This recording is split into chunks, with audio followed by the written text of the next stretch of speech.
Ladies and gentlemen, boys and girls, children of all ages, welcome to Robert Sports Show. I'm your host, Robert. CFL Week 18 Finals, Western Conference, Eastern Conference Finals. Happy Finals Day. Yeah, that's right. It is 2.5 hours before kickoff. Getting this show up super late. Life happens. It's been a life week, so we do what we can, and we're going to get things up and going here before these two games get kicked off today. I think it's going to be exciting finals. I think one of these games is actually going to be better than the other one. I think one's going to be kind of, I won't say a blowout, but it's not going to be a lot of, it's going to be a blowout. All right, we're going to run down these two teams and hit my fantasy. We'll hit the fantasy first. Yeah, I was doing okay in fantasy earlier in the year, and then there was a couple weeks where I literally there's one week I just totally forgot to put my team in. Then I just kind of like, whatever at that point. I'm going to go ahead and get in for the finals. Yeah. Could not do what I wanted to do defensive-wise because of the salary cap. If you've never played daily fantasy, it's at CFL.ca.fantasy or something like that. If you look down in the description, there's actually a link there to their fantasy website. Yeah, it's fantasy.cfl.ca. It's actually, if it's daily fantasy, you get a salary cap, you put it together. You just got to make sure you pay attention to injuries and all that. It's not like the year long you do in the NFL where, hey, if you have an injury, you put them on the bench, add somebody. These are just players you start. So, yeah, I'm running into some issues over the year, but it was fun. First year I've done it. Can't wait to do it again next year.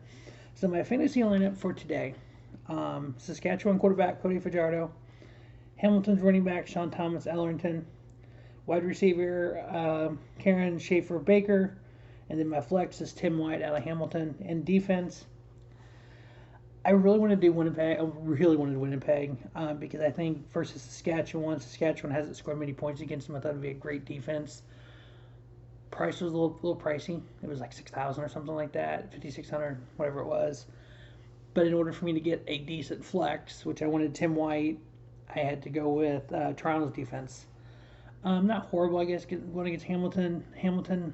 I mean, they've scored some points against them this year, so I'm hoping it'll be okay for me.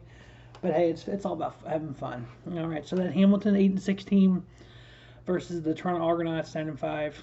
What can you say? The two best in the East. That is the East, right? Wow, my brain is just not even functioning correctly today. Like I said, it's been a long week. All right, so that was our East. Wow, kind of stupid there. All right, Hamilton on the average this year, they're scoring 22.2 points a game, giving up 20.3. Argonauts scoring 22 a game, giving up 22.7. I mean, it's really close. Hamilton scored 312 points altogether, while Toronto's 309. Toronto's defense has given up 318 though. But so Hamilton's defense is a little better when they're not playing against Toronto. Yeah, figure that one out. Like week 5, Hamilton beat Toronto 32-19. Week 6, Toronto pulled it out 17-16. And then week 10, Toronto won 24-23. And then week 15, Toronto won 31-12. So Toronto scoring 22.75 points a game versus Hamilton, which is kind of what their season average. But defensively, they gave up 20.7 on the average versus 22.7 for everybody else. So they're about 2 points a game better against Hamilton. This is going to be kind of a short video. I'm just going to run down some things, get the picks out there, because I know, like I said, 2 hours till kickoff. So Hamilton in this game is favored by 2.5. The line I find, and when I go to my lines for CFL, and I'll do this for the Grey Cup as well, is I actually go to the actual CFL website. I know there's a bunch of different websites out there that carry. The other one that I go to sometimes is Sportsbook Review, and get the betting lines off there. So even on Sportsbook Review right now, it's Hamilton 2.5. On the CFL website, it's Hamilton 2.5. I don't think Hamilton can beat Toronto, and here's why I say that. Hamilton on the road this year, 3-4. First their own division, 4-4. Toronto 6-1 at home, 6-2 versus the division. Toronto is 3-1 versus Hamilton this year. Yeah, 2 of those were 1-point wins. But I mean, even if the first win, Hamilton pretty substantial 32-18, and then the final win was Toronto 31-12. But in Toronto, the two games that have been in Toronto, Toronto won 17-16 and 31-12. So I am giving the 2 points to Toronto. I'm going Toronto plus 2.5. The over/under that I've been finding on these two sites that I go to, let's see here, money lines, super totals, is it looks like it's 43.5 on the Sportsbook Review, and then 43.5 on the CFL website. I'm taking under on the 43.5. It's like you almost have to, because this game is in Toronto. Because the two Toronto games, they scored 23 and 43 overall points. The line's 43.5. But in Hamilton, it was 51 and 47. So the two games in Toronto both have been under 43. 43 are under. This game is 43.5 as the line, so I'm going under. So I got the Toronto Argonauts plus 2.5, under on the 43.5. I know there's been talk this week. I've seen some things where about Toronto either closing up or leaving or leaving the league or whatever. But there's also talk of the NFL trying to go to Toronto. So it's like I wonder if those two are coinciding. If Toronto, if their sports commission feels they can only support one football team, and they'd rather have the NFL over the CFL. I don't know. It's going to be interesting to see on the offseason how that turns out. I'd hope not. Nobody goes anywhere, because I think Toronto obviously doesn't. I don't think needs an NFL team, but I think the CFL needs the Toronto Argonauts. They've been around since 1843, so that's a 148-year-old franchise. So yeah, so what I would like to see happen is I don't want to see teams leave the CFL. I think the CFL it's got the history to it. It's good. You have kind of players that come from the United States up to Canada to play.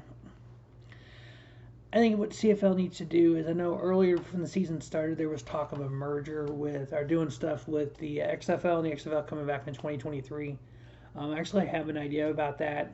Some big plans that I could foresee. Hey, this would be some way of helping the CFL get more fans, helping the CFL stay afloat, because that's the biggest thing is right now with COVID and everything, the protocols and the variants and whatnot. CFL is a fan seats, butts in the seats kind of league, and when you can't have butts in the seats, it hurts it. So I got some ideas. I'm gonna do a video after the Grey Cup. So once the Grey Cup is over, I'm gonna do a CFL topic video with XFL ideas, kind of idea with those two leagues working together. Nothing that's going to take away from what the CFL does currently, but kind of add to it and kind of change the way fans see what the XFL will be, what the CFL is, and what the NFL is. Kind of that everybody works to kind of in kind of their own little world, and it gives fans more opportunity, just like with pro wrestling with AEW, New Japan, Game Changer Wrestling, WWE. But yeah, Toronto winning plus 2.5, under in 43.5. Saskatchewan 9-5 versus 11-3 Winnipeg Blue Bombers. We thought at the beginning of the year Hamilton would be where Winnipeg is. Best record, 3 losses. There's talk of Hamilton going undefeated. But yeah, Winnipeg has been that team this year. Saskatchewan, they're 4-3 on the road, 5-4 versus the division, while the Winnipeg is 7-0 at home, 8-1 versus the division. Both these teams are giving up about the same amount of points, which I thought was kind of strange. On the average, the Rough Riders are giving up 20.2, while Winnipeg is on the average giving up 20.2. I must have did the math wrong. Yeah, I had to do the math wrong because that's not right. I'm looking at it now. What did I do? Yeah, it's 13.4 for Winnipeg. Wow. What? Why did I write that number down? Oops, I was slightly inaccurate with that.